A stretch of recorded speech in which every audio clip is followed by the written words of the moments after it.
Hello students, good morning to all of you.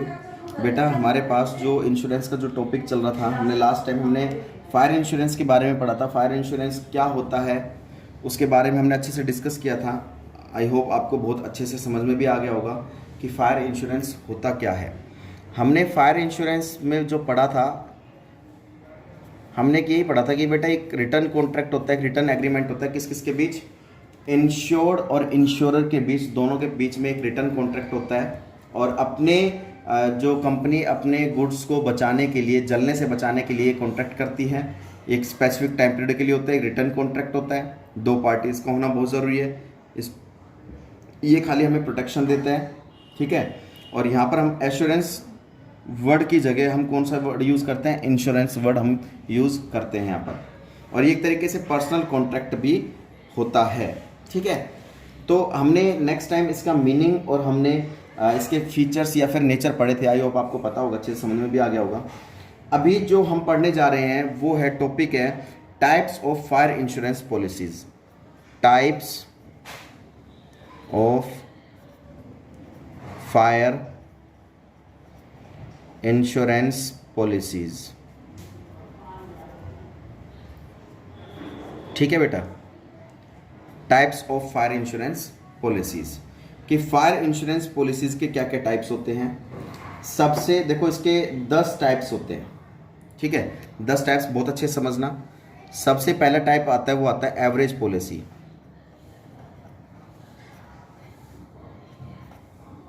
पहले मैं इसको लिख देता हूं बेटा। तो हमारे पास ये टोटल 10 पॉलिसी है बेटा। तो सबसे पहले हम डिस्कस करेंगे average policy. Under this policy, average of sum assured and sum not assured is considered to calculate compensation. मतलब एवरेज पॉलिसी क्या होता है? मान लीजिए 2 व्यक्ति हैं ये, ठीक है।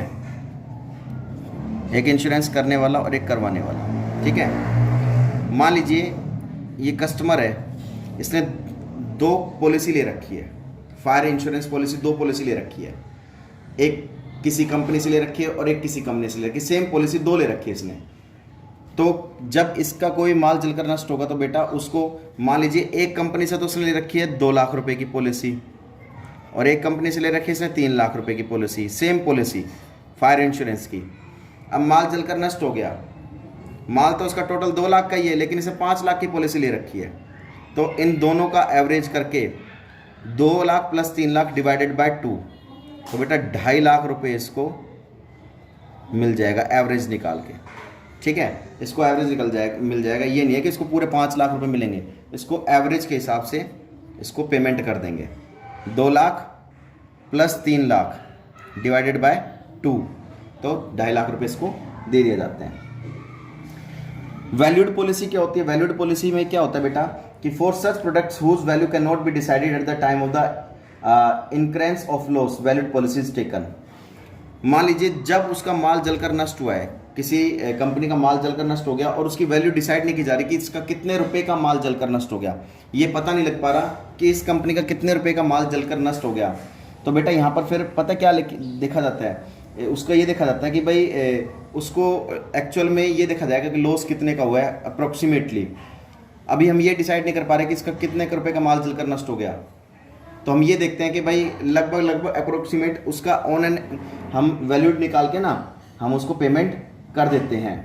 मतलब प्रीफिक्स कुछ अमाउंट फिक्स कर देते हैं। भाई मान लीजिए उसका डिसाइड नहीं हो रहा कितने रुपए का माल जलकर नष्ट हुआ, तो कंपनी के ऊपर डिपेंड करता है, उसका एक अमाउंट फिक्स कर देती है, भाई हम इतना देंगे आपको। जब किसी माल जले की वैल्यू फिक्स नहीं हो पाती तो हम उसको ऑन एंड एवरेज के हिसाब से हम उसकी पेमेंट कर देते हैं। स्पेसिफाइड पॉलिसी क्या होती है, कि under this types of policy the insured takes the insurance for his property for a specific value. Specific policy क्या होती है, कि स्पेसिफिक अमाउंट उसको दी जाती है। मान लीजिए कोई प्रॉपर्टी है, अगर डैमेज हो जाती है, ठीक है, तो कंपनी क्या करती है, भाई एक स्पेसिफाइड पॉलिसी उसको दे देती है, ठीक है। कहने का मतलब क्या है, अगर किसी व्यक्ति की कोई प्रॉपर्टी डैमेज हो जाती है, प्रॉपर्टी नष्ट हो जाती है, टूट जाती है, गिर जाती है, प्रॉपर्टी बिल्कुल ढह जाती है, तो कंपनी उसको क्या करेगी, उसको क्लेम कर देगी, ठीक है, जितना उसका एक स्पेसिफाइड पॉलिसी जितना उसका बनता है। ओपन पॉलिसी क्या होती है? ओपन पॉलिसी टेक जो ली जाती है वो डेली यूज़ प्रोडक्ट के लिए ली जाती है। हम डेली कोई प्रोडक्ट बनाते हैं, हमें डर लगा रहता है कोई माल जलकर नष्ट ना हो जाए डेली के लिए, तो डेली का जो माल की जो रिस्क रहता है जो बनाते हैं, उसके लिए जो पॉलिसी बनाई जाती है वो बनाई जाती है बेटा ओपन पॉलिसी। ठीक है। नेक्स्ट आता है कॉम्प्रिहेंसिव पॉलिसी। क्या होती है कॉम्प्रिहेंसिव पॉलिसी? क्या होती है कि under this policy the insurance company provides cover against any risk affecting the goods such as fire, theft, earthquake. मतलब कोई भी माल हमारा जलकर नष्ट होता है, चाहे वो फायर से हो, चाहे फिर वो अर्थक्वेक से हो, चाहे फिर वो थेफ्ट से हो, माल चोरी हो, इस रिस्क से बचने के लिए हम जो पॉलिसी करवाते हैं वो होती है कॉम्प्रिहेंसिव पॉलिसी। आगे बात समझ में। नेक्स्ट आता है एक्सेस पॉलिसी। एक्सेस पॉलिसी मतलब एडिशनल रिस्क पॉलिसी भी इसका कहा जाता है। जैसे हमने 2 पॉलिसी ले ली, हमने किसी इंश्योरेंस की 2 पॉलिसी ले ली, ठीक है, वो क्या कहलाती है? जैसे हमने पहली पॉलिसी ले ली भाई माल को जस्ट जलने से नष्ट होने से बचाने के लिए, सेम पॉलिसी हमने दूसरी कंपनी से ले ली, सेम पॉलिसी हमने तीसरी कंपनी से ले ली, तो वो एक से ज़्यादा पॉलिसी हो गई ना, तो वो एक्सेस पॉलिसी कहलाती है। मतलब किसी एक इंश्योरेंस, जैसे फायर इंश्योरेंस से माल को जलने से बचाने के लिए हमने किसी प्रोडक्ट की 2 या 2 से ज़्यादा हमने पॉलिसी ले ली है, वो एक्सेस पॉलिसी कहलाती है, या फिर एडिशनल रिस्क पॉलिसी भी कहलाती है। नेक्स्ट आता है consequential loss policy. Consequential loss policy, इसमें क्या होता है कि this is a special insurance policy. ये एक स्पेशल इंश्योरेंस पॉलिसी होती है under which not only the actual damage but also any other laws arising out of the damage is compensated. मतलब कहने का मतलब क्या है, एक्चुअल में वो डैमेज नहीं हुआ है, कोई भी गुड्स हमारा डैमेज नहीं हुआ है, मतलब वो फायर से जलकर नष्ट नहीं हुआ है। हमने मान लीजिए फायर इंश्योरेंस करवा रखा है, लेकिन वो फायर से जलकर नष्ट नहीं हुआ है, किसी और अदर रीजन से, मान लीजिए वो भूकंप आ गया, भूकंप से टूट फूट हो गया, डैमेज हो गया, ठीक है। मेरी बात समझना, मैंने फायर इंश्योरेंस करवा रखा है किसी गुड्स का, लेकिन वो फायर से डैमेज नहीं हुआ, वो अर्थक्वेक से वो डैमेज हो गया, तो यहाँ पर जो पॉलिसी मैंने करवाई है वो कॉन्सिक्वेंशियल लॉस पॉलिसी कहलाती है। भाई किसी भी अगर तरीके से अगर लॉस होता है मुझे, तो कंपनी मुझे क्लेम करेगी। नेक्स्ट आता है रीइंस्टेटमेंट पॉलिसी। रीइंस्टेटमेंट पॉलिसी क्या होती है कि भाई आपने मान लीजिए किसी प्रॉपर्टी की आपने इंश्योरेंस करवा रखा है और आपकी प्रॉपर्टी बिल्कुल डैमेज हो गई है, तो वो प्रॉपर्टी जितने की थी, आपको रिक्वायरमेंट, आपकी प्रॉपर्टी थी 50 लाख की, आपको रिक्वायरमेंट है कि भाई मेरी तो प्रॉपर्टी 50 लाख की थी, ठीक है मुझे भाई 48 लाख दे दो, तो रीइंस्टेटमेंट पॉलिसी कहलाती है कि भाई आपकी जितनी प्रॉपर्टी थी कितने की थी और वो डैमेज हो गई, आपको रिक्वायरमेंट कितने की है भाई अप्रोक्सीमेट मार्केट में भाई इसकी वैल्यू 55 लाख है, 60 लाख है, तो उसके हिसाब से आपको इंश्योरेंस कंपनी आपको क्लेम कर देगी। नेक्स्ट आता है ब्लैंकेट पॉलिसी।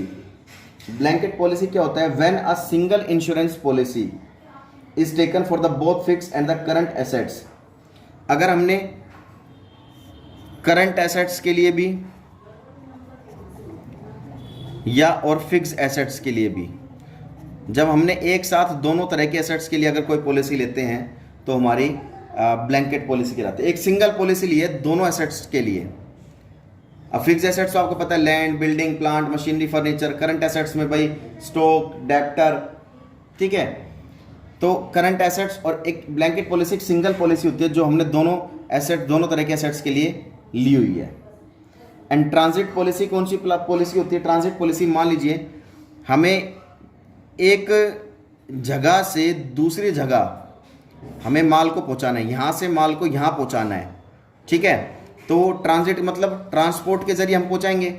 अब ट्रांसपोर्ट मान लीजिए ट्रक के जरिए माल यहाँ से यहाँ जाएगा, ठीक है। कोई भी गुड्स एक जगह से दूसरी जगह जाएगा, तो बीच में कोई रिस्क ना हो जाए, रास्ते में कोई रिस्क ना हो जाए। उस रिस्क से बचने के लिए भाई हो सकता है रास्ते में चोरी भी हो सकता है रास्ते में टूट फूट भी हो सकती है, रास्ते में डैमेज भी हो सकता है रास्ते में जल भी सकता है।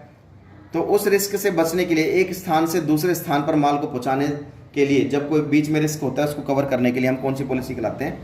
ट्रांस पॉलिसी कराते हैं। तो बेटा ये टॉपिक था, आप चाहे स्क्रीन शॉट इसका ले सकते हैं और इसको बहुत अच्छे से पढ़ना है। तब तक के लिए बेटा जय हिंद, जय भारत और अच्छे से पढ़िए।